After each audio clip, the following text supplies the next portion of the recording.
trastornos físicos, era referente a edema y hoy día nos toca ver lo referente al trastorno hemodinámico. Específicamente, los dinámicos son más numerosos.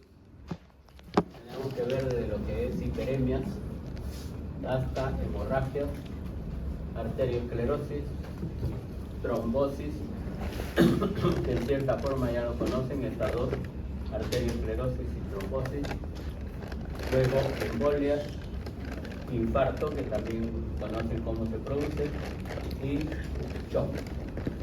Todos estos son trastornos hemodinámicos. Comencemos por hiperemia. Este proceso de hiperemia nosotros lo conocemos mucho con otro nombre, con el nombre de congestión. ¿Okay?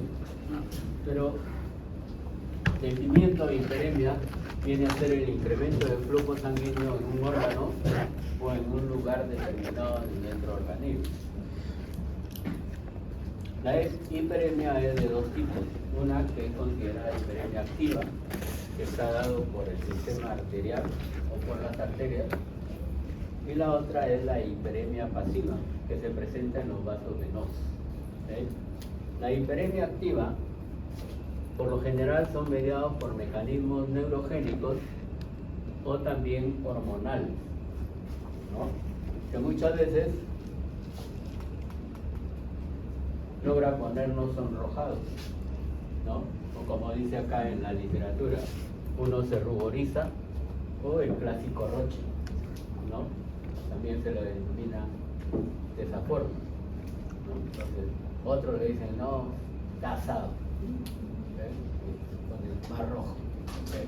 ¿No? Entonces, eso se da por hiperemia activa, por prácticamente un mayor flujo de sangre arterial, sobre todo a nivel del rostro o de la cara, ¿no? También hemos conocido de que se presenta con mucha frecuencia en los procesos inflamatorios, ¿no? Y todos los procesos inflamatorios van a cursar con el cambio, ¿no? Que hemos llamado nosotros los signos clásicos de rubor y calor, ¿no? Entonces, eso es producido por vasos arteriolares específicamente, ¿okay? Y de hecho, cuando hay fiebre, también uno se pone rojo, ¿no? Nuestro rostro va a ser mucho más notoria esa sensación de calor y estar sonrojados, ¿no? por la temperatura elevada, ¿okay? En cambio, hiperemia pasiva, que se da en las vías venosas, se le denomina congestión, y es el término que más usamos, ¿no? Lo usamos más para indicar que hay congestión vascular, ya sea arterial o venosa, pero en este caso hay que diferenciarlo. La congestión se presenta más en las venas. ¿Y por qué razón? Porque puede ser sistémica, como en la insuficiencia cardíaca, ¿no? También puede ser local, cuando hay una obstrucción venosa aislada, ¿no? En los casos de varices, por ejemplo, puede suceder ese proceso, ¿no? En ambos casos, el órgano adquiere un color rojizo azulado, que le da un clásico aspecto cianótico a esa zona por congestión vascular o hiperemia venosa, ¿okay? Entonces, hay que tener en cuenta esa diferenciación, ¿okay? Pero después uno se acostumbra y llama congestión a ambos, ¿no? Ahora, este proceso va a ser importante cuando se presenta en los pulmones, ¿no? Y generalmente cuando hay una insuficiencia cardíaca crónica ventricular izquierda, ¿no? En el cual se produce una congestión pasiva crónica pulmonar, ¿sí? Por consiguiente, la presión de los capilares está aumentada y va a provocar microhemorragias en el mismo órgano, en el pulmón, en este caso, ¿no? Y se observa con eritrocitos en los alvéolos, que después van a ser fagocitados por los macrófagos alveolares, ¿no? Y como cuando los fagocitan, prácticamente lo que se presenta en el macrófago es el pigmento, que es la hemosiderina, ¿no es cierto? Ese pigmento, ¿okay?, va a dar la característica en el caso de los macrófagos alveolares de que hay células de insuficiencia cardíaca, así se le denomina, ¿no? Es patognomónico para ese proceso, ¿no? Entonces, cuando un paciente tiene insuficiencia cardíaca, casi siempre va a tener compromiso al pulmonar, y en ello se va a presentar esta fagocitosis de la hemosiderina, ¿no? Y se van a denominar a esas células como células de la insuficiencia cardíaca. Por eso es que cuando hay autopsias de pacientes que mueren con lo que se conoce con el nombre de cor pulmonar crónico, ¿no?, hay que ver bien los macrófagos, ¿no? Si tienen esa coloración, ¿no?, que corresponde a la fagocitosis de la hemosiderina, ¿sí?, va a corresponder a que el paciente ha desarrollado una insuficiencia cardíaca, ¿no? Con toda seguridad. Son células que nos indican esa lesión o esa enfermedad. También se presenta en el aumento de la presión hidrostática y va a ocasionar edema de los alveolos, ¿no? Entonces, por partida doble, no solamente por insuficiencia cardíaca, sino también por edema pulmonar, ¿sí? Luego puede producirse, ¿no?, también un incremento de las fibras colágenas en el intersticio pulmonar. Es una especie de fibrosis pulmonar, ¿no? Y en esa fibrosis pulmonar hay un incremento de la presión, ¿no?, que se asocia a otros factores y que va a dar al pulmón una induración parda. Como hay colágeno produciéndose, la consistencia del pulmón va a ser más densa, va a ser más duro, va a tener mayor consistencia del pulmón, y a eso se conoce como induración parda. Y lo otro es incremento de la presión arteriolar. Si se incrementa la presión arteriolar en el pulmón, vamos a tener una hipertensión pulmonar, y esa hipertensión pulmonar va a conllevar a una insuficiencia cardíaca derecha, ¿okay? Entonces, puede comenzar en un lado, en lo que es el ventrículo izquierdo, y puede terminar en lo que es el ventrículo derecho, ¿no? Entonces, eso ratifica más lo que es la complicación en una dolencia cardíaca, que es el cor pulmonar crónico, ¿okay? Va a tener esas características.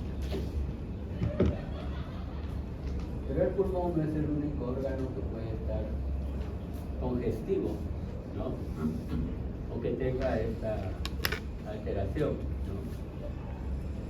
Esta es una muestra también de tejido pulmonar, pero en una inflamación o en un proceso infeccioso que está dado por citomegalovirus. En el citomegalovirus puede haber edema pulmonar, puede haber también alteraciones en lo que es la presión intrapulmonar, ¿no? Pero lo característico es encontrar las inclusiones intranucleares que corresponden a ese citomegalovirus, ¿okay?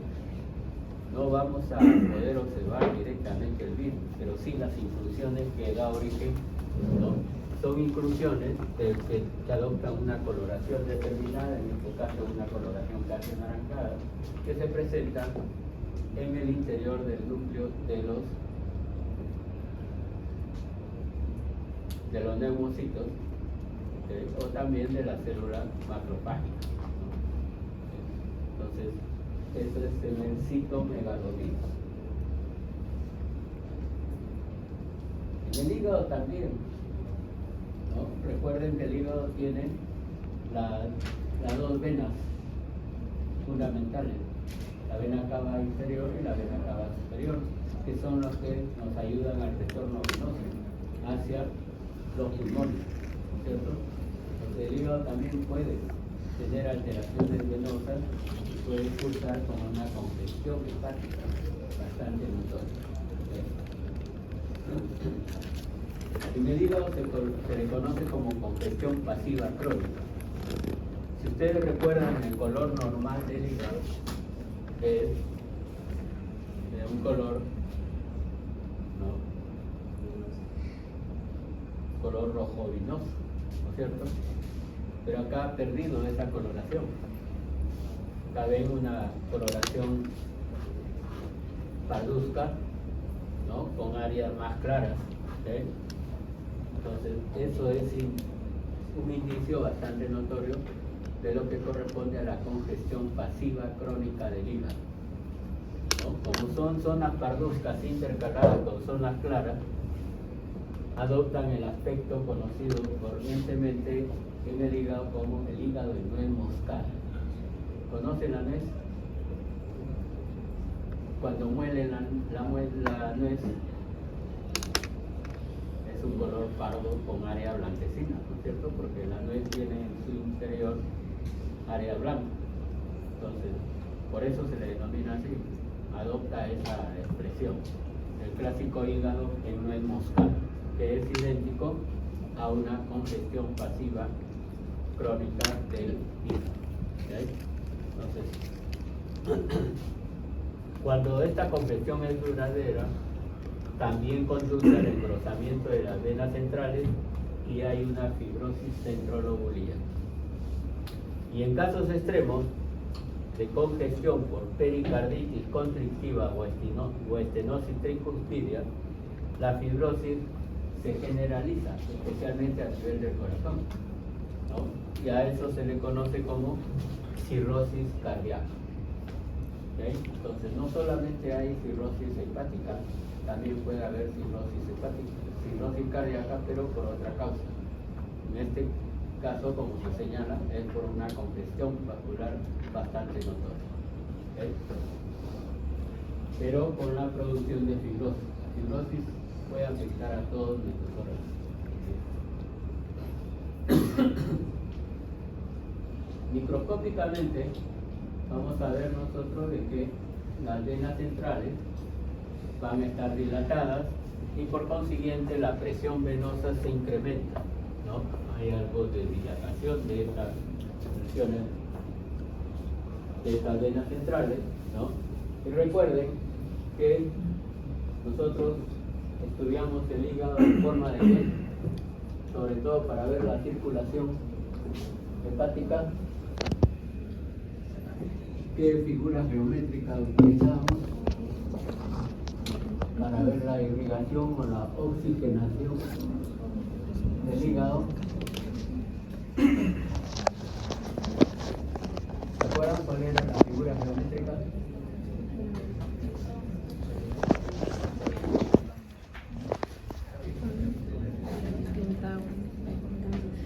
En histología nosotros estudiamos tres tipos. Uno de ellos se llamó lobulillos hepáticos, especialmente el lobulillo hepático clásico, que se utiliza en la docencia para explicar la estructura histológica, ¿no? La estructura histológica del hígado, que tenía una forma hexagonal, ¿no? Pero también había esta otra figura geométrica que corresponde a un rombo, ¿no? Una figura romboidal, en el cual los espacios o las zonas más espaciadas, las zonas más alejadas o los vértices más alejados corresponden a la vena central, ¿okay? Vena central. Y los espacios más cercanos corresponden a los espacios portos, ¿sí? Que era el clásico lobulillo de Rappaport, ¿no es cierto? El lobulillo que nos iba a explicar la gradiente de irrigación en el tejido hepático. Y para esa gradiente se estableció de que había un área central, sobre todo que estaba en relación con los espacios porta, que se señaló como área 1, que representaba los hepatocitos que mejor oxigenación recibían, o en otras palabras también son los que mejor irrigación tenían, ¿no? O tienen específicamente. Luego existía otra área, el área 2, en ambos lados de esta figura geométrica, y el área 3. Progresivamente la cantidad de oxígeno o de irrigación iba disminuyendo, ¿no? Desde el espacio 1 hasta el espacio 3. Y en el espacio 3 era los que menos oxigenación recibían. Entonces, ahí también teníamos alrededor de la vena central hepatocitos, ¿o no? También íbamos a tener hepatocitos, ¿no? Alrededor de esta vena central. Y si hay menos oxigenación o menos irrigación, sobre todo cuando hay patología a nivel hepático, estos hepatocitos no iban a responder bien por la baja oxigenación que tienen, y al no responder fácilmente se necrosaban o morían. Por eso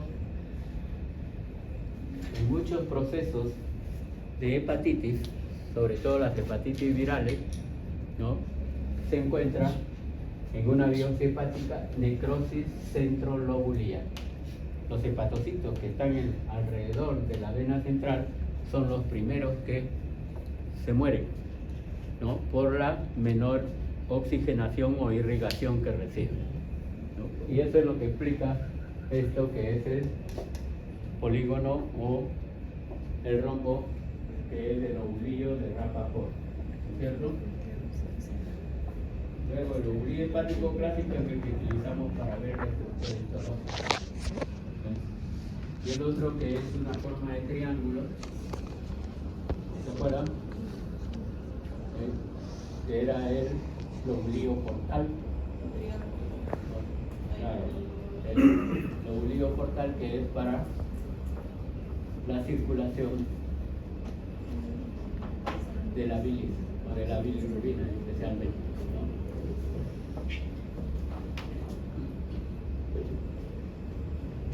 Bien.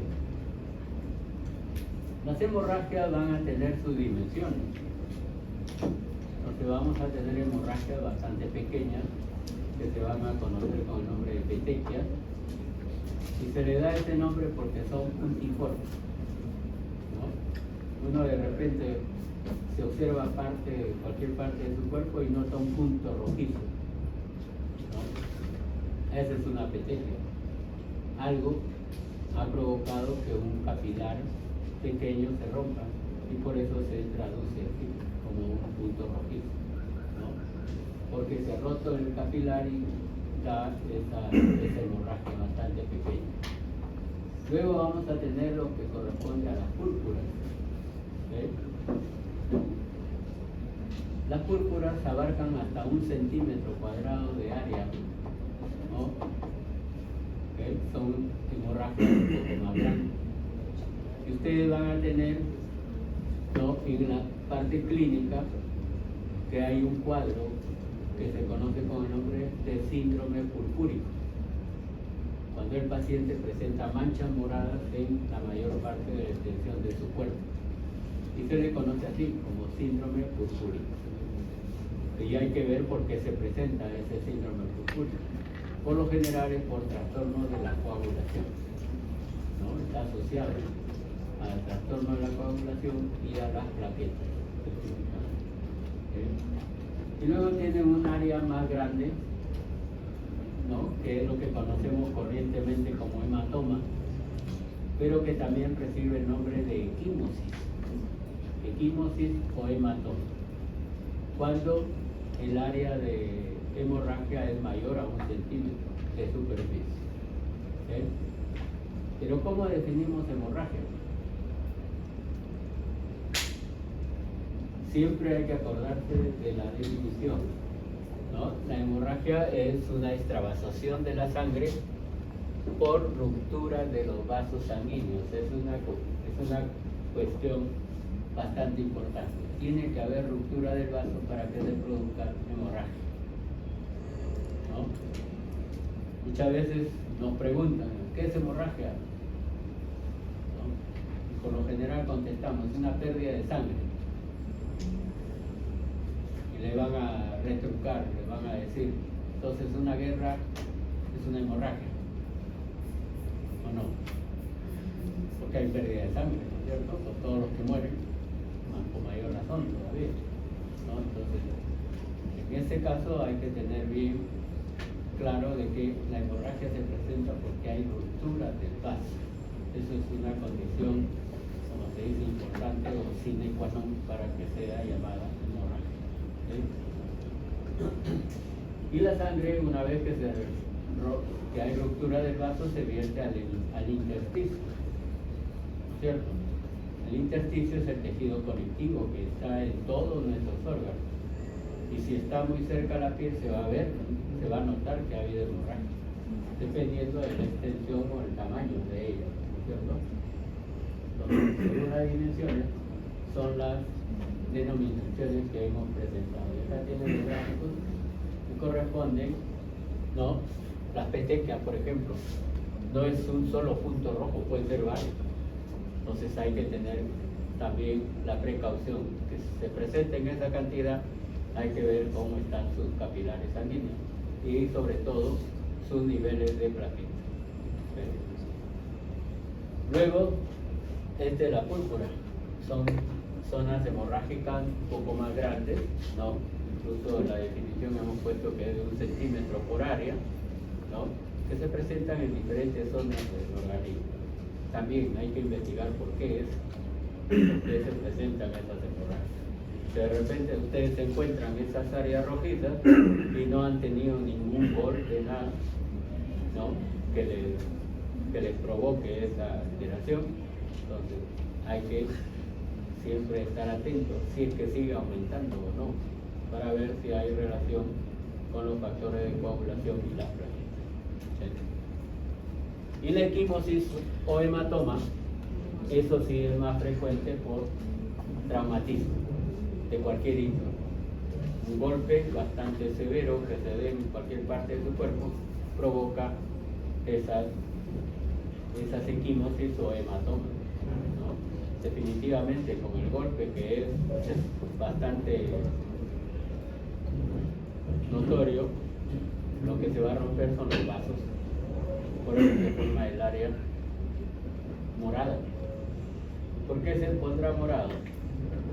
Primero se pone rojizo, ¿sí? Porque la sangre está saliendo del vaso. ¿Por qué se pone después morado?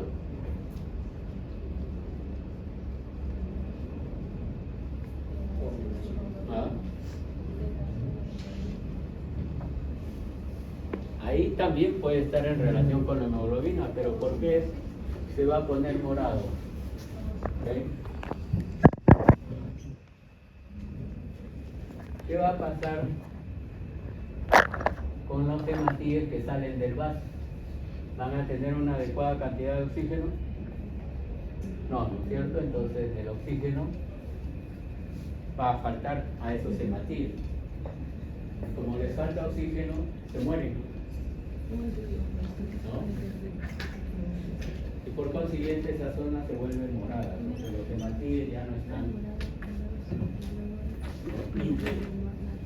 Es lo que sucede en una persona que es ahorcada. ¿Cómo reconocen que es ahorcada? Aparte de que hay el signo de la cuerda, característicamente, su fácil está morada, porque no hay oxigenación hacia la parte superior, hacia la cabeza, ¿no? Entonces, hay cianosis, a eso se le denomina cianosis. Es igual también en los sujetos que se ahogan, ¿no? Les falta oxigenación porque van a la profundidad del mar y también se ponen cianóticos o morados, ¿no? Porque todos los hematíes están prácticamente ya inutilizados o muertos. Por esa razón. Mencionaste algo de la hemoglobina. ¿Qué sucede cuando se destruye un glóbulo rojo? ¿Qué va a pasar?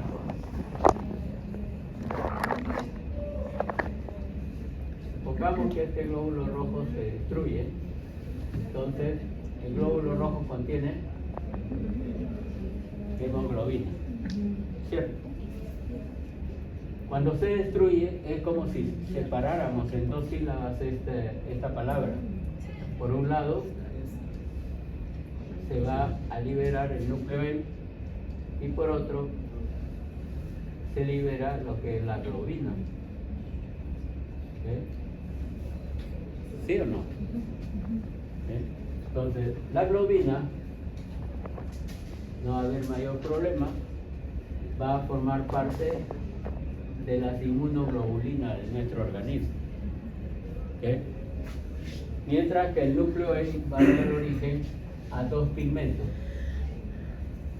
¿Cuáles serán esos pigmentos? Los pigmentos de la sangre. Uno,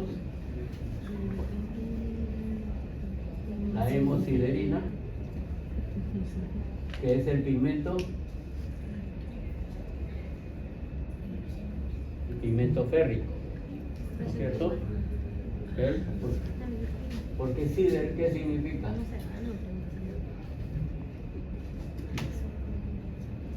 Sider, ¿qué significa? Sider es fierro, significa fierro, ¿no? Por eso es que al liberarse el pigmento hemosiderina va a dar origen a este pigmento que es el pigmento férrico, ¿no? Y no se olviden, sider siempre va a significar fierro. Recuerden que tenemos una fábrica de fierro, sobre todo para construcción, en la parte norte de nuestro país, ¿no? Que es Sider Perú, que es el que fabrica los fierros de construcción. En Arequipa también hay otro, pero es con otro nombre, ¿no es cierto? Pero Sider Perú, porque Sider significa fierro. ¿Y qué otro pigmento libera el hematíes? Así es, acuérdense de Juan Luis Guerra. El otro pigmento que libera el hematíes es la bilirrubina, ¿cierto? La bilirrubina. Entonces, esos son los pigmentos derivados de la hemosiderina. Y no tengamos el concepto de que la bilirrubina se forma en la vesícula biliar. No, ¿no es cierto? La bilirrubina se forma a partir de la destrucción de los hematíes. Solo que va a llegar a la vesícula biliar junto con la bilis. Y en la vesícula biliar solo sirve de depósito de esa bilis, ¿no? Que va a contener una buena cantidad de bilirrubina. Y luego viene todo el proceso metabólico de la bilirrubina para fraccionarse y dar los dos tipos característicos de bilirrubina, ¿cierto? Bien. También hay que tener en cuenta de que puede haber hemorragia o sangre que pase a ocupar las cavidades orgánicas, ¿no? Y las cavidades orgánicas que tenemos son en el tórax, en el pericardio, en el peritoneo y en el encéfalo. Si esas cavidades son ocupadas por sangre, definitivamente se va a llamar, si es en el tórax, se va a llamar hemotórax, ¿no? Y cuando era líquido, ¿cómo se llamaba? ¿Ah? Hidrotórax, o característicamente lo que era el derrame pleural, ¿no es cierto? En el caso de la cavidad pericárdica se le va a llamar hemopericardio, y si es líquido, también hidropericardio, ¿no? En el peritoneo, la cavidad abdominal, ¿no? Se le va a llamar así, hemoperitoneo, pero si es agua, hemos dicho que se llama ascitis, ¿no es cierto? ¿Okay? También algunos le llaman hidroperitoneo, ¿okay? Pero más frecuente es conocerlo como ascitis. Y en la cavidad encefálica, de hecho, ahí no se le da el nombre relacionado con hemo, con sangre. Solamente se le menciona como hemorragia intracraneal. Hemorragias que son muchas veces fatales, ¿no? Dependiendo de la cantidad y el área que abarque en el cráneo. ¿Sí?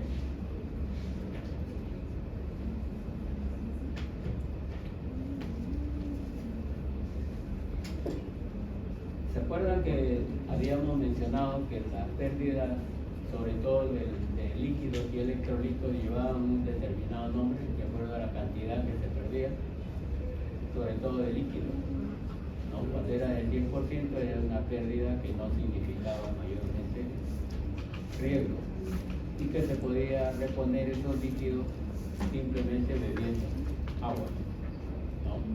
Pero si pasaba a 20%, ¿okay? Ya era algo considerable, entonces hay que hacer la reposición por menoclisis. Y si era mayor al 20%, con mayor razón, ¿no? Pasar siempre líquido por vía endovenosa.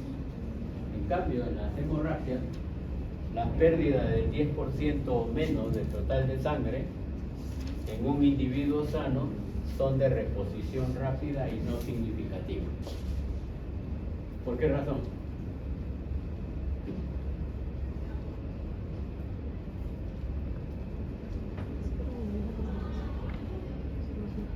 Una de las razones es porque constantemente estamos tomando líquido, ¿cierto?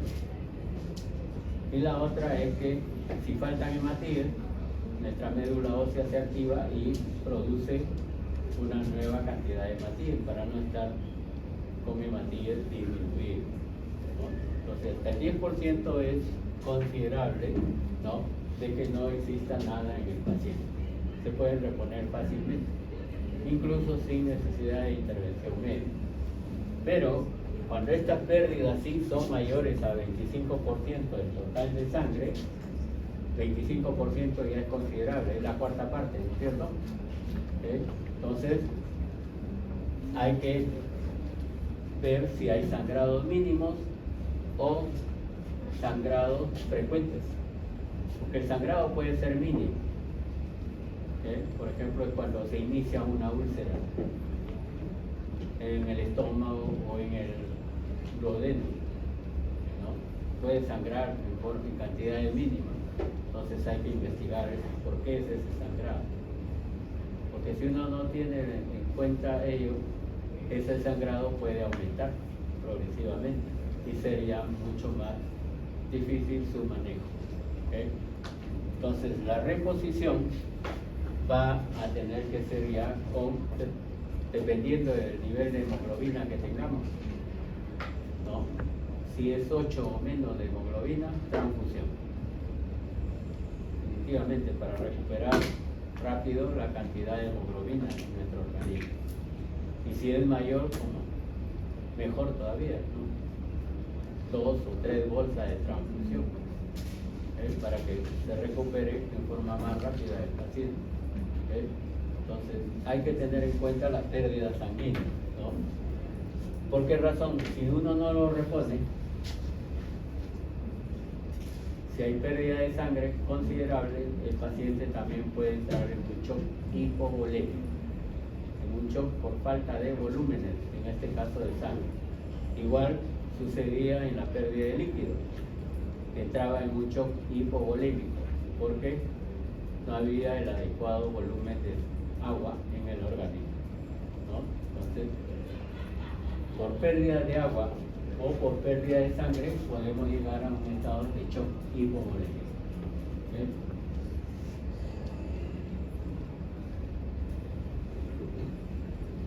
Lo que hay que tener en cuenta es si es que esta pérdida de sangre, ¿no?, si está en el tejido celular subcutáneo, uno no le da importancia. Pero si se localiza en el cerebro, sí, hay que tener bastante cuidado con esto, porque puede conllevar a la muerte en forma rápida. ¿Y por qué razón? Porque si la cavidad craneana se llena de sangre, lo que puede llevar al sujeto es a un enclavamiento, que es prácticamente la presencia de herniación cerebral, ¿okay? Con el cierre por la hemorragia de los cuartos ventrículos, ¿no? O ventrículos cerebrales en general. Entonces van a estar copados de sangre y no van a poder circular libremente el líquido cefalorraquídeo y va a producirse también, ¿no?, muerte de la célula cerebral. En estos casos a veces hay muerte ya del paciente. Por eso los golpes craneales, ¿no?, o en la cabeza siempre hay que tener mucho cuidado en ello, ¿no? Por ejemplo, alguien que sufre un traumatismo encefalocraniano va al hospital, ¿no?, y lo revisan, ¿no?, ven que no tiene nada, ¿no?, le dicen se puede ir de alta. De repente llega a su casa y al día siguiente ya no se levanta, ¿no? Entonces no lo hay.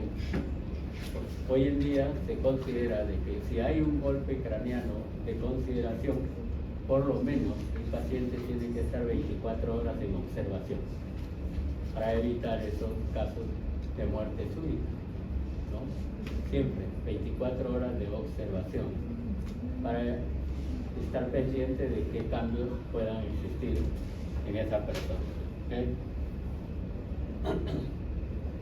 Bien, luego hay que tener en cuenta que las hemorragias externas, ¿no?, ya sea por úlceras sangrantes, fracturas expuestas, se produce una anemia ferropénica bastante notoria, ¿no?, que es por la pérdida de hierro, ¿no?, que es uno de los pigmentos que tiene el hematín, ¿okay? Entonces puede haber una anemia ferropénica, pero en las hemorragias internas, que a veces uno no sabe si es que está sangrando internamente, ¿no?, por eso es que se indica que se presenta en las cavidades y en los tejidos que están muy cercanos a estas cavidades, uno no se percata si es que la hemoglobina está disminuyendo, ¿no?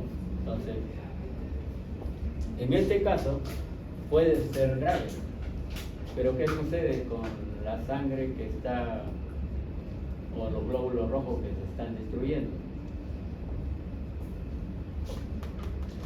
El pigmento férrico se puede reutilizar, ¿okay? Se reutiliza incluso para la síntesis de hemoglobina, vuelve a la circulación, ¿okay? Y va a efectuar el pigmento férrico de que no exista una demasiada pérdida de hemoglobina, ¿no? Y eso es lo que sucede en las hemorragias internas específicamente, ¿okay?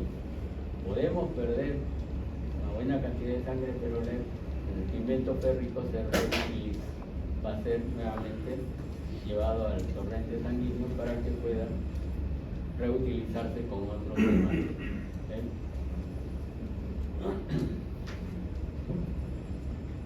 Acá tienen una imagen de lo que es un hemopericardio, ¿no? Por ejemplo, la lesión se efectuó acá, en esta parte del ventrículo, un orificio bien pequeño, pero con un arma punzocortante puede provocar una hemorragia extensa a nivel del espacio pericárdico, y eso origina un taponamiento cardíaco, porque si está ocupado de sangre no va a poder efectuar un clásico movimiento, ¿no?, el sístole y la diástole, ¿no?, se van a ver impedidos y va a haber una insuficiencia cardíaca severa y fatal, ¿okay? Por eso todo lo que es lesión pericárdica siempre hay que tener mucho cuidado, ¿no?, ya sea en derrames pericárdicos o en hemopericardio. ¿Bien? ¿Alguna pregunta hasta ahí? Este cuadro ya lo conocen ustedes. la arteriosclerosis. ¿No? Lo hemos visto en práctica con una lámina, creo que hemos visto nada más de arteriosclerosis, ¿no? Una arteria de mediano calibre con este proceso.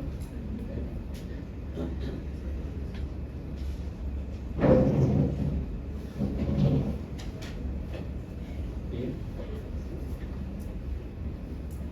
Arteriosclerosis es el término más usado porque es el nombre con el cual se conoce la enfermedad. Y además se le llama arteriosclerosis porque afecta por lo general a las arterias de mediano calibre, que son las más numerosas.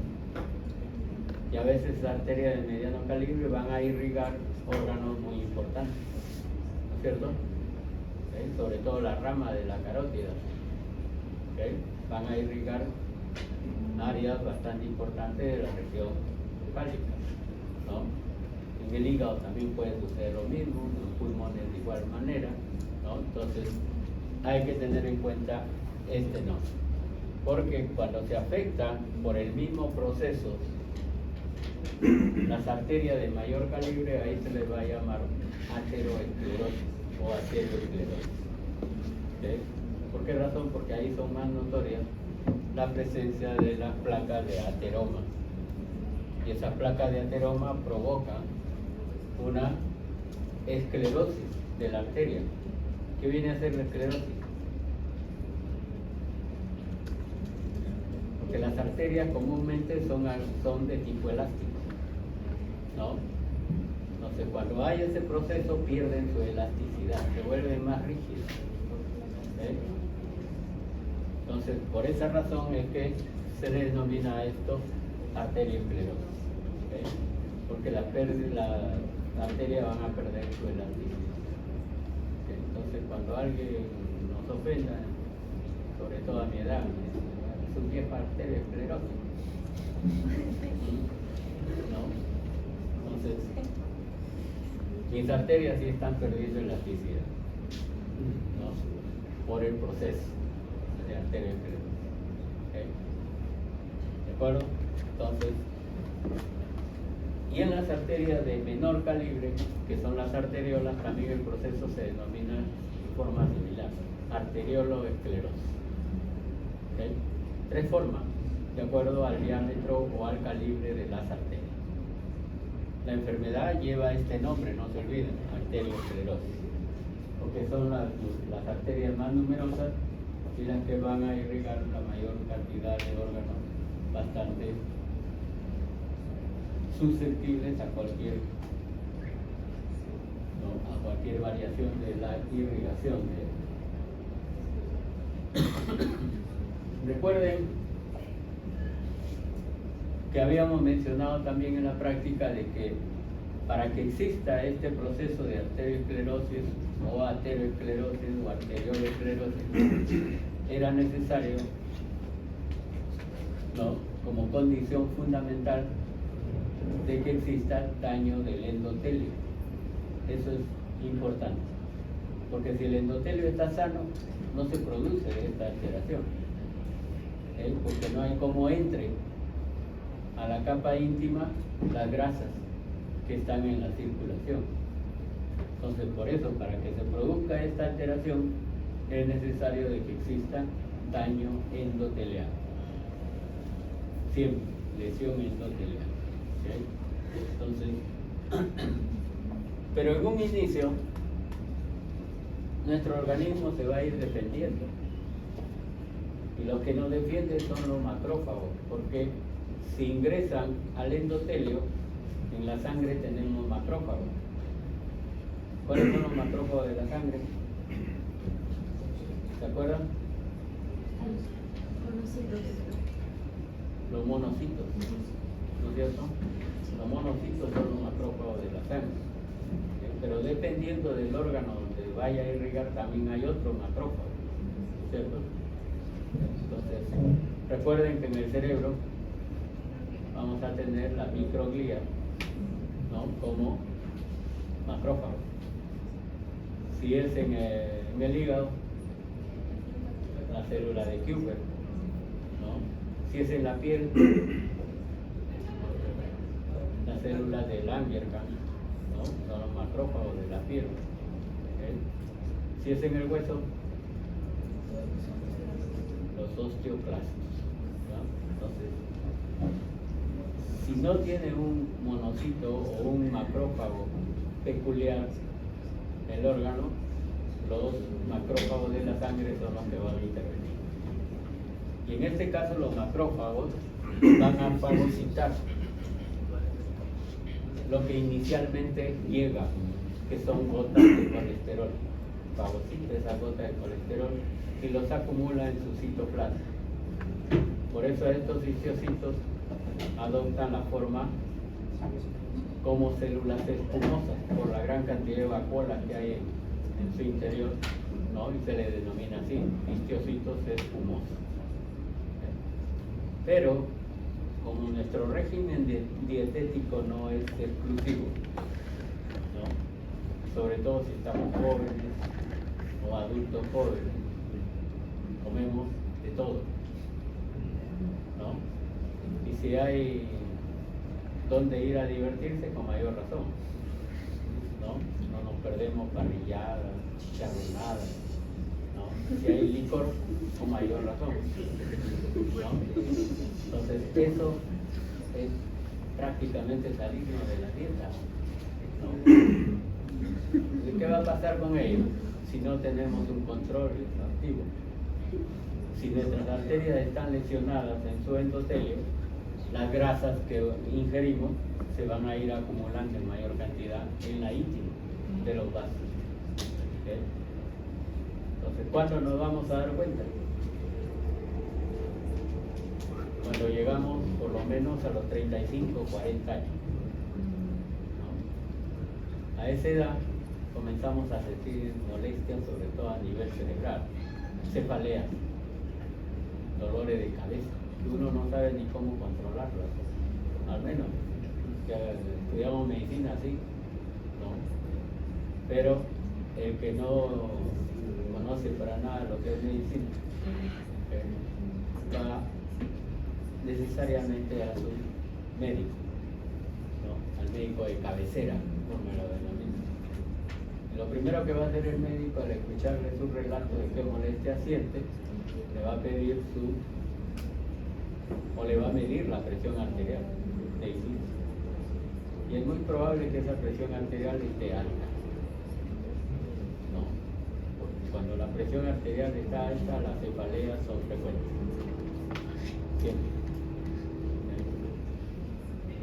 Y lo siguiente que va a hacer el médico es pedirle su dosaje de colesterol, triglicéridos, ácidos grasos libres, ¿no?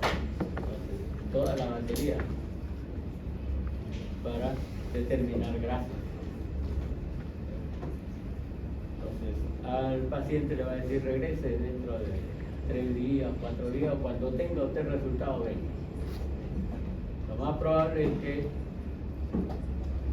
el colesterol y los triglicéridos estén altos, ¿no? Por el régimen dietético que no ha llevado, ¿no? Entonces, desde ese día, el sujeto va a ser hipertenso y va a ser arteriosclerosis. ¿Okay? Pero además recuerden esto que también les mencioné en la práctica. Por factores dietéticos, ¿no? Se indica de que se ha demostrado en autopsia de niños de 8 años de edad o menos, en otros países hasta de 5 años, según se indica en la literatura, se ha demostrado que en su aorta hay estrías de colesterol. Presentan ya depósitos de grasa o de colesterol en sus arterias. Entonces, a partir de los 5 años, y eso es bastante notorio, ¿no? ¿Y por qué razón? Porque hubo un tiempo en el cual a los bebés se les indicaba como parte de su dieta, primero, que le den la 4ª parte de una yema del huevo. Pasaban 2 meses, denle la mitad de la yema. Pasaban otros 2 meses después de darle la yema completa, ¿no? Entonces, y si hay que tener en cuenta también que la leche materna contiene grasa, ¿cierto? Entonces, va a ir el organismo de ese bebé acumulando lípidos. Por eso es que en esos niños de 5 o 8 años de edad se demuestra de que hay colesterol en sus arterias, o el inicio de lo que son las estrías de colesterol. Imagínense después que uno no lleve un régimen alimenticio, y uno no lo lleva cuando es joven, ¿no? Entonces va a comenzar a sentir molestia ya a partir de los 35, 40 años. Demostrado con análisis, con todo, de que tiene alto el colesterol. Pero el colesterol que se deposita en la íntima de las arterias no va a poder ser eliminado por nada, por más que tome los medicamentos que hoy en día se utilizan para contrarrestar el colesterol. Eso no le va a hacer nada al colesterol que ya está dentro de la íntima de la arteria. ¿Por qué razón? Porque ese medicamento es para evitar que se acumule colesterol, que siga incrementando. Pero lo que está ya acumulado no hay cómo sacarlo, ¿no? Pero si el paciente no sigue las indicaciones de su médico, ¿qué va a pasar? Va a seguir con su vida desordenada, ¿no? Y va a aumentar esa placa de colesterol. Ya no van a ser placas, ¿no? Sino que va a ir progresivamente disminuyendo la luz del vaso, va engrosando la íntima, tal como vimos en la práctica, ¿no? Vimos como la reducción de la luz del vaso era bastante notoria. Entonces puede llegar a ese extremo.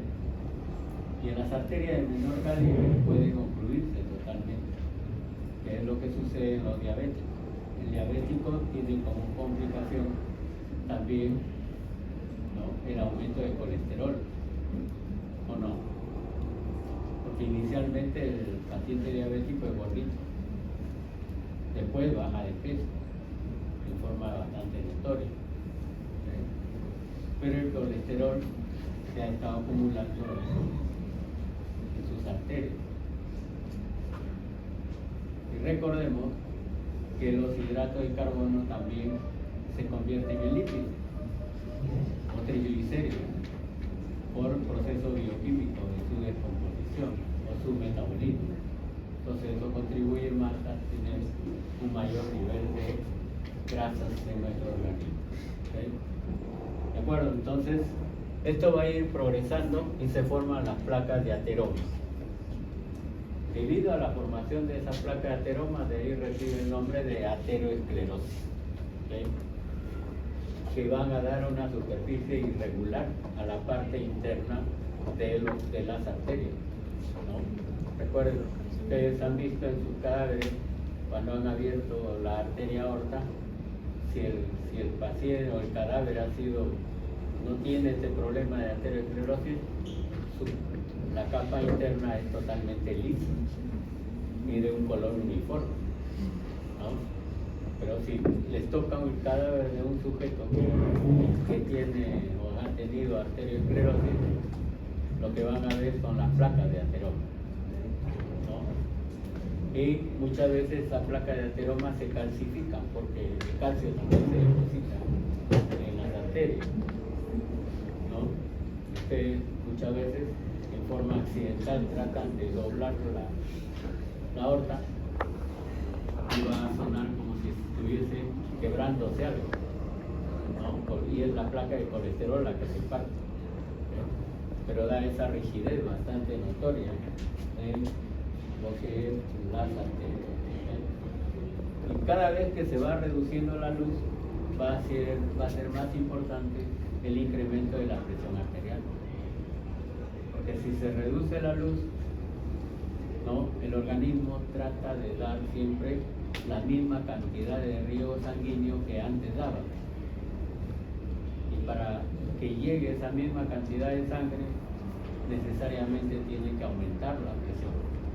Por eso es que se produce el incremento de la presión arterial, ¿no? Para poder cumplir con los requerimientos de irrigación para los órganos, sobre todo del cerebro, de pulmones y de riñones.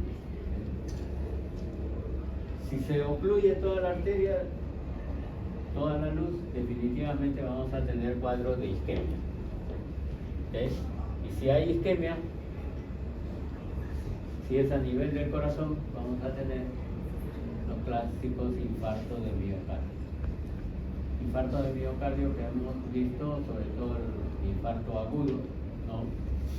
En el cual la fibra miocárdica pierde todas sus características normales, ¿no? Y ahí se le llaman las clásicas células fantasma, ¿no? Porque se conserva solo el molde, pero no hay núcleo, no hay estrías, ¿no? Queda solo el molde celular, ¿okay? Algunos le llaman también células lápiz. Ahora, la arteriosclerosis muchas veces en algunas personas no queda ahí. Se puede complicar con lo que es la formación de trombos. Y los trombos siempre se explican, en este caso, cuando se parte la placa de ateroma. Se libera parte de esa placa de ateroma y viene el sistema de coagulación para poder reparar, ¿no? Como vamos a mencionar en el trombo sin necesidad de placa de ateroma, también tiene el concepto, o se tiene el concepto de que tiene que haber una lesión endotelial. Y si hay esa lesión endotelial, van a tener que acudir las plaquetas para cubrir esa deficiencia, ¿no? Esa falta de continuidad de las células endoteliales. Pero las plaquetas no acuden solas, acuden también o se forma fibrina, ¿no? El fibrinógeno va a actuar, se forma la fibrina, se forma el coágulo sanguíneo, junto con el coágulo sanguíneo, fibrina y lo que son las plaquetas, factores de coagulación, se forma el trombo.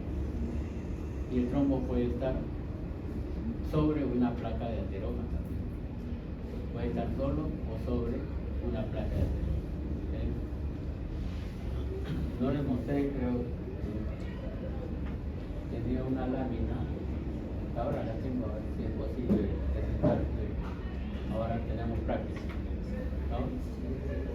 O les presento donde hay una portelón cicloidal de aorta, ¿no? Bastante pequeña, pero muestra la arteriosclerosis, mejor dicho, y la presencia de un trombo sobre esa placa de ateroma.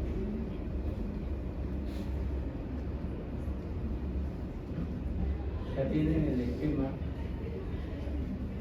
de lo que hemos dicho hasta ahora, cómo se forma la placa de ateroma, ¿no? Vaso normal, arteria normal, se inicia con la gota de colesterol que llegan a la íntima del vaso previa lesión endotelial, ¿no? Luego esas gotas se unen, ¿sí? Y se forman lo que son las estrías de colesterol, las líneas amarillentas en la superficie de la íntima del vaso. Luego progresivamente va a ir acumulándose mayor cantidad de grasa.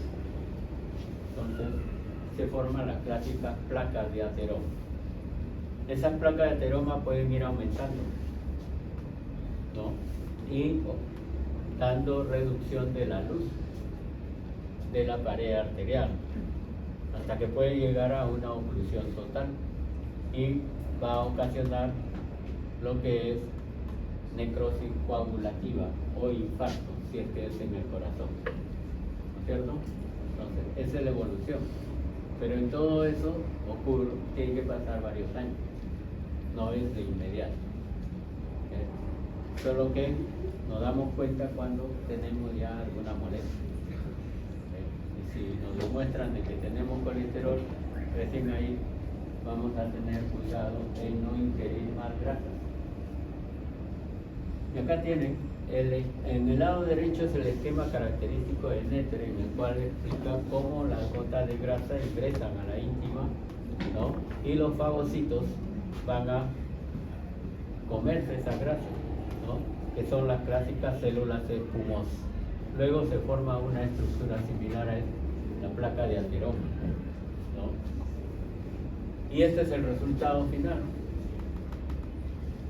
Esta es parte de una arteria aorta en el cual está llena de placas de ateroma, ¿no? Aquí la pared es irregular, la parte interna, ¿no es cierto? Totalmente irregular porque cada una de estas es una placa de ateroma, ¿sí? Como si estuviese cubierto de escamas, ¿no? Pero esas escamas son de colesterol, ¿sí? Y acá todo se ve uniforme. También esta es parte de la aorta abdominal, ¿sí? En el cual todo ya es colesterol, todo es grasa. No hay parte normal de la íntima del vaso, ¿sí? Entonces, podemos llegar a ese extremo, sí, pero con las arterias de mayor calibre. Y acá tienen otro ejemplo. Parte de la aorta abdominal con sus ramales que llegan a los riñones. Tanto la aorta abdominal como las ramas renales, las arterias renales están totalmente esclerosadas. ¿Okay? ¿De acuerdo? Entonces, ¿podemos llegar a ese extremo? Sí, pero nos causa la muerte. ¿Okay? Esto es producto de una autopsia, en el cual el sujeto tenía así la arteria. Bien. Luego llegamos a otra alteración hemodinámica, alteración que se conoce con el nombre de trombo. ¿Por qué se le llamará trombo?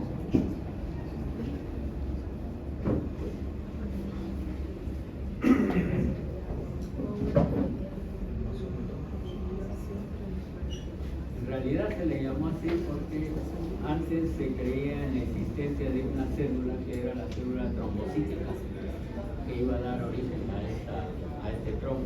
Pero después se llegó a desmentir ese concepto. Pero quedó el término de trombo. Pero el trombo se conoce básicamente como alteración de los procesos hemostáticos normales que conllevan a la formación de un coágulo. Y ese coágulo se va a llamar trombo. ¿Por qué? Porque además de ser un coágulo hemático, presenta fibrina. Esa es la diferencia con el coágulo. El coágulo es simplemente sangre solidificada, ¿no es cierto?, que ya no circula y que por lo general lo encontramos en cadáveres. Pero el trombo, ¿qué viene a ser? El trombo, aparte de ser coágulo, tiene fibrina. Y la fibrina lo adhiere a la pared del vaso. En este caso puede ser arteria o vena, porque hay trombos arteriales y hay trombos venosos.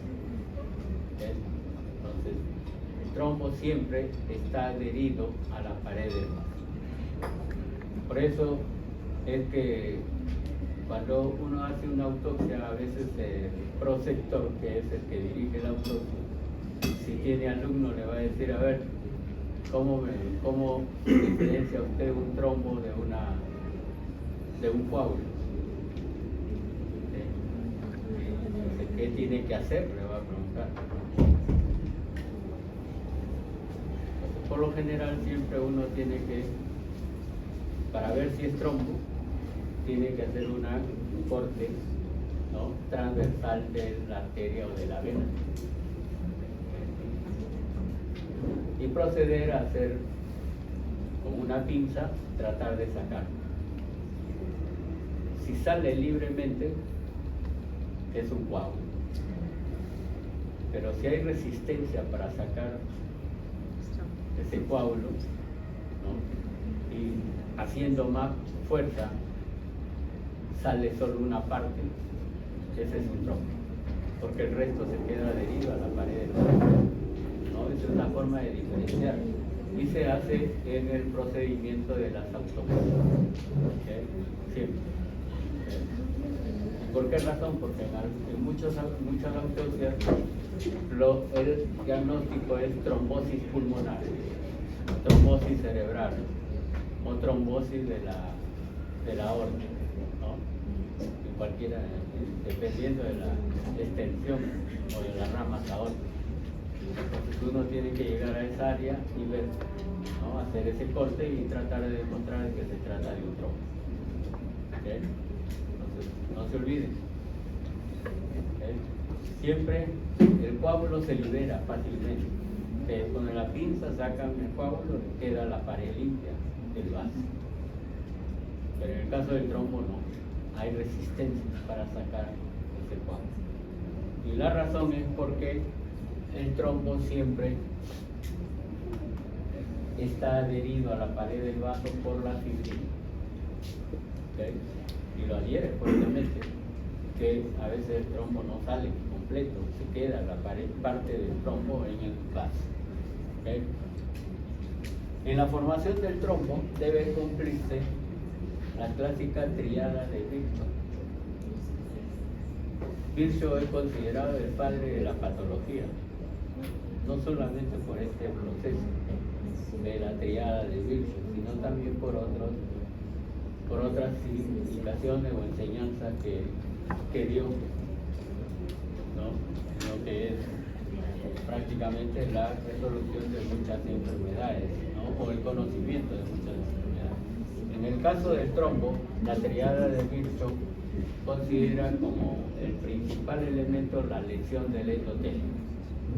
Siempre. Es igual que en la arteriosclerosis, lesión endotelial. ¿Okay? ¿Y por qué razón lesión del endotelio? Porque una vez que se lesiona el endotelio, lo que van a acudir ahí son las plaquetas para reparar esa falta de continuidad del endotelio. Pero junto con las plaquetas intervienen los factores de coagulación, ¿no? Y si hay algún trastorno en la coagulación, se va a formar el trombo con un incremento de fibrina que lo adhiere a la pared del vaso. Es así como se va a ir a originar este trombo en los vasos sanguíneos, tanto venas como arterias. Pero también van a conocer ustedes que hay trombos en las cavidades del corazón. ¿Ven? Recuerden que el corazón es considerado como un gran vaso, porque su capa interna también tiene endotelio, ¿no? Tiene una capa media, que es el miocardio, y va a tener una capa externa, ¿no? En lugar de los vasos tienen adventicia, el corazón no, el corazón tiene un mesotelio, ¿no? Que delimita la capa externa. Pero, ¿por qué razón? La lesión endocárdica por infarto puede tener como origen un trombo miocárdico, un trombo que se localice dentro del ventrículo. ¿Okay? Pero además pueden haber ulceraciones de las placas arteriomatosas en arterias, también lesiones vasculares traumáticas o inflamatorias como las vasculitis. ¿Okay? Luego se pueden producir también alteraciones del endotelio por fuerzas hemodinámicas de hipertensión o por el flujo turbulento que se presenta en las arterias que tienen placa de ateroma, ¿no? Entonces, el flujo turbulento va a provocar una mayor lesión endotelial y también dar como punto de partida la formación del trombo. En algunos casos también hay la acción de endotoxina bacteriana, sobre todo a nivel de las válvulas miocárdicas o endocárdicas, ¿no? La válvula del corazón. Pueden tener este proceso en la superficie de las válvulas, que se conoce con el nombre de verrugas. ¿Okay? Las clásicas verrugas en las válvulas, ya sea aórtica o mitral, o también en la bicúspide. ¿Okay?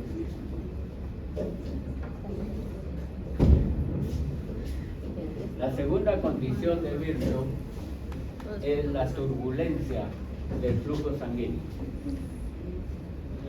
Recuerden que cuando hay obstrucción, el flujo sanguíneo no va de forma directa, sino que tiene que vencer esa obstrucción, por lo tanto se vuelve más turbulento. Aparte de incidir en que se va a producir una hipertensión arterial, el flujo sanguíneo es más turbulento. Entonces, con eso se produce en las arteriosclerosis, en los aneurismas, infarto de miocardio, en la estenosis valvular mitral y en la hiperviscosidad como la policitemia. La policitemia, como su nombre lo indica, es el incremento de hematía, ¿no es cierto? Y si hay una mayor cantidad de hematía, la sangre se vuelve más viscosa. Entonces, solamente si pedimos en un examen, mencione usted la tríada de Virchow, entonces hay que poner nada más que las partes iniciales, lesión endotelial. Eso es una condición primaria. Luego, en segundo término, estasis o turbulencia del flujo sanguíneo. Nada más. Y en tercer término, hipercoagulabilidad de la sangre. ¿Okay? Y la sangre se va a hipercoagular cuando hay alteraciones de la coagulación sanguínea. ¿No? Eso también es importante. Entonces, la tríada de Virchow, no se olviden, mencionan solamente en el encabezado, salvo que les pidamos en qué situaciones se presenta el estasis o turbulencia del flujo sanguíneo, cualquiera de ellas, arteriosclerosis, aneurisma, siempre todo lo que altere el flujo de la sangre en las arterias. Acá tienen una imagen de la parte del ventrículo y estas son lo que corresponde a las trombosis murales dentro de las cavidades cardíacas. También se puede formar dentro de las cavidades. ¿Por qué razón? Porque recuerden que es como un vaso sanguíneo, un gran vaso sanguíneo, el corazón. Entonces ahí puede formarse también trombos. Otra alteración que conlleva este proceso es la formación de aneurisma. ¿Okay? En este caso es la dilatación de parte de la pared del vaso corresponde a un aneurisma. ¿Pero por qué se dilata? Porque hay un adelgazamiento de la pared. Entonces, con el flujo sanguíneo, la sangre se va a ir acumulando en esa zona, ¿no? Y al acumularse, como en este caso, todo esto es el aneurisma. Y acá la sangre se ha acumulado, hasta que llega un momento en el cual el aneurisma se rompe, ¿no? Y se provoca una hemorragia masiva con la muerte del paciente. Este desarrollo del aneurisma es diferente a los aneurismas congénitos. Y la persona puede nacer con un aneurisma, no sabe, ¿no? Sobre todo aneurismas a nivel cerebral, no va a sospechar el paciente o la paciente que tenga ese aneurisma porque nunca ha sentido ninguna molestia. La única molestia que va a sentir, y a veces fatal, cuando se rompa ese aneurisma, una hemorragia cerebral masiva, ¿no? Que por lo general siempre causa la muerte. Tuve la oportunidad de conocer a una profesora de otra universidad, ¿no? Joven ella, estaba a punto de casarse, ya estaba haciendo los preparativos, todo para la boda. Faltando un mes, la noticia de que había muerto. ¿Y de qué murió? De un aneurisma congénito. Se reventó el aneurisma que tenía a nivel del cerebro y le ocasionó la muerte. Entonces, esos casos son verdaderamente fatales y tristes a la vez, porque justo en el momento en que iba a tener otro proceso bastante notorio en su vida, pierde su vida. como todo en la vida, el trombo también tiene su evolución, ¿no? O antes en los textos le llamaban el destino de un trombo. ¿Okay?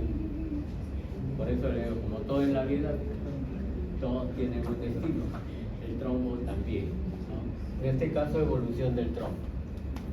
Una de las primeras posibilidades del trombo es propagarse. ¿Okay? Y la propagación consiste en que acumula mayor cantidad de plaquetas y de fibrina y puede llegar a ocluir todo el vaso. Y si lo ocluye, definitivamente va a dar origen a una isquemia en la zona que va a irrigar ese vaso. ¿Okay?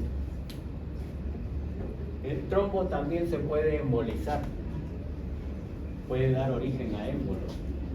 De ahí viene el nombre de tromboembolismo. ¿Y qué viene a ser un tromboembolismo? Es el desprendimiento de una parte del trombo pequeña que circula libremente por el torrente sanguíneo. Pero cuando llega a un vaso que sea menor en cuanto al calibre de ese desprendimiento del trombo, lo ocluye y también ocasiona isquemia, ¿no? También puede ser fatal. Y en ese caso son fatales los émbolos pulmonares, los émbolos cerebrales también. En esos casos son tromboembolismos, porque tiene que haber partido de algún sitio para que se propague de esa forma. ¿Okay? El trombo también se puede disolver y se disuelve por acción fibrinolítica. Recuerden que la fibrina es lo que une a la pared del vaso.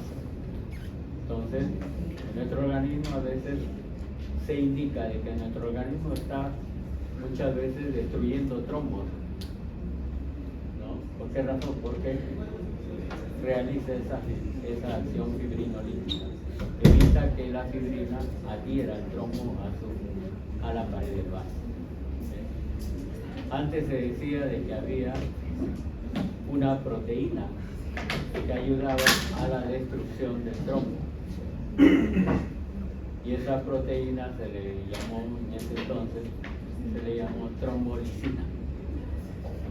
Lisina del trombo, que ayudaba a disolver esos trombos.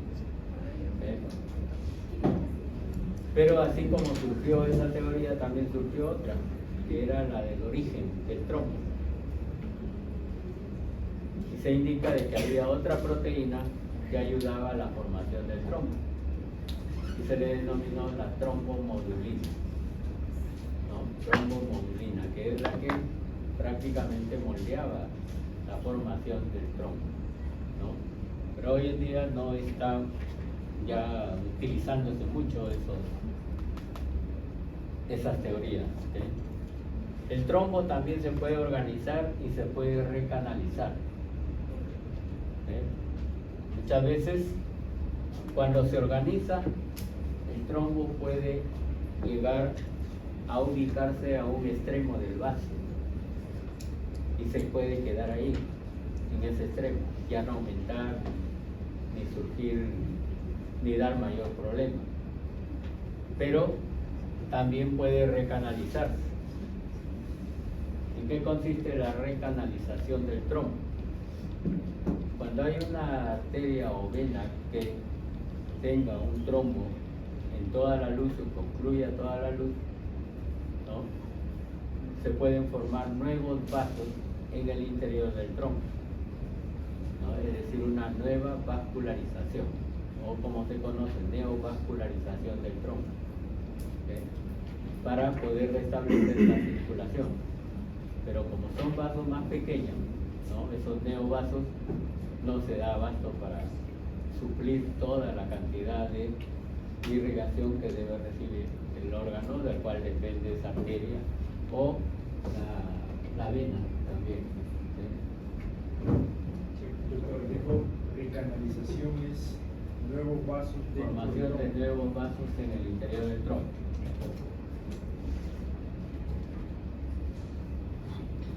Y acá tienen ustedes los tipos de trombos que podemos conocer. unos trombos arteriales, que por lo general son oclusivos, ¿no? Se presentan en las coronarias, en las arterias femorales y en las arterias cerebrales. Y si están en las cámaras cardíacas, se le denomina trombos murales. Trombos murales. ¿Okay? También hay trombos venosos. Los trombos venosos se denominan por lo general flebotrombosis. Y es la forma como se complican las varices, ¿no es cierto? Las varices, que es por falla valvular específicamente, en el cual ya no hay cómo evitar que la sangre vuelva hacia las partes inferiores, ¿no? Sobre todo de nuestros miembros inferiores, ¿no? Y se va a acumular, se va a formar el trombo. Por eso es que las varices se dice que son trombosadas cuando presentan nódulos en el trayecto de esa vena varicosa, ¿no? Entonces, esa es la formación de trombo. Y muchas veces puede ser causa de que se desprenda parte de ese trombo, se convierta en un tromboembolismo y lleve a ocluir una arteria o vena fundamental en nuestro organismo, ¿no? ¿Okay? Entonces, la flebotrombosis más frecuente en miembros inferiores, ¿okay? Que son las clásicas varices con venas trombosadas, ¿okay? Pero también se puede formar sobre las válvulas cardíacas, y ahí en las válvulas cardíacas se le denomina verrugas o vegetación, ¿okay? Que por lo general son de origen bacteriano, ¿no? O no bacteriano. ¿Okay? Cuando son de origen bacteriano se considera que son infecciosas, y aquellas que no son bacterianas son estériles. Pero también se forman verrugas, forman esos trombos sobre las válvulas cardíacas. ¿Okay? El ejemplo más característico es lo que sucede en la fiebre reumática, cuando se complica el corazón en la fiebre reumática. En la fiebre reumática, las válvulas del corazón va a presentar esas verrugas, ¿no? Que es por la acción de la endotoxina. ¿Cuál es el germen causal de la fiebre reumática? ¿Recuerdan? Que proviene de una infección a las amígdalas. Es un coco en cadena.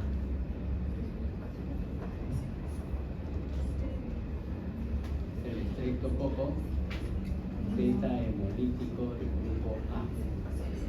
Ese es el germen que causa la fiebre reumática. El estreptococo beta hemolítico del grupo A. Generalmente da esas verrugas sobre las válvulas cardíacas. Acá tienen el esquema que figura en Robbins también, ¿no? Un vaso trombosado, ¿okay? Que puede disolverse o puede resolverse, ¿no? Desaparecer el trombo por acción muchas veces de algunas proteínas que pueden llegar a disolver este trombo, ¿okay? Luego puede dar origen a émbolos, y los émbolos casi siempre son fatales. Pueden llegar al pulmón o pueden llegar al cerebro, o también llegar al riñón, ¿no? Dando las clásicas insuficiencias acá en cada uno de esos órganos, ¿no? También se puede llegar a incorporar a la pared. En estos casos no hay mayor peligro porque se queda ahí, ¿no? Se queda dentro de la pared del vaso y no hay cómo liberar, se queda prácticamente. Y lo otro es la neovascularización, ¿no? Todo esto es el trombo, y dentro del trombo se forman los vasos, los nuevos vasos sanguíneos, para permitir una irrigación hacia la zona que estaba ocluida. Entonces, puede suceder todo eso en el proceso de evolución del trombo. Observen acá, esta imagen corresponde a qué órgano. ¿Qué órgano? Esto es el pulmón. Acá tienen la tráquea, las ramas bronquiales, y en el pulmón encuentran este vaso totalmente obstruido, una trombosis pulmonar. Tenemos así en esta vista porque definitivamente el paciente murió por esa trombosis pulmonar. Muy bien. ¿Alguna pregunta sobre el trombosis?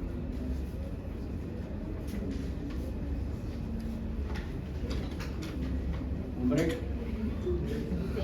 ¿O no? Terminamos. Ya son las 3. Van a ser las 3. Porque después de las 3 tenemos otra hora, ¿no? Sí. ¿No? ¿Van a exponer el seminario? ¿Quién les toca? Los grupos, ¿Ah? ¿Dos grupos? sí, ya vamos a hacer los 3.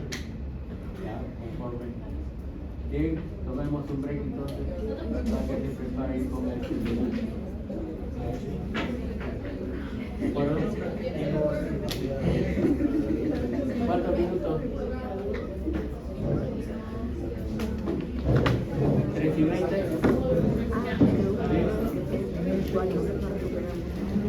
3:20 entonces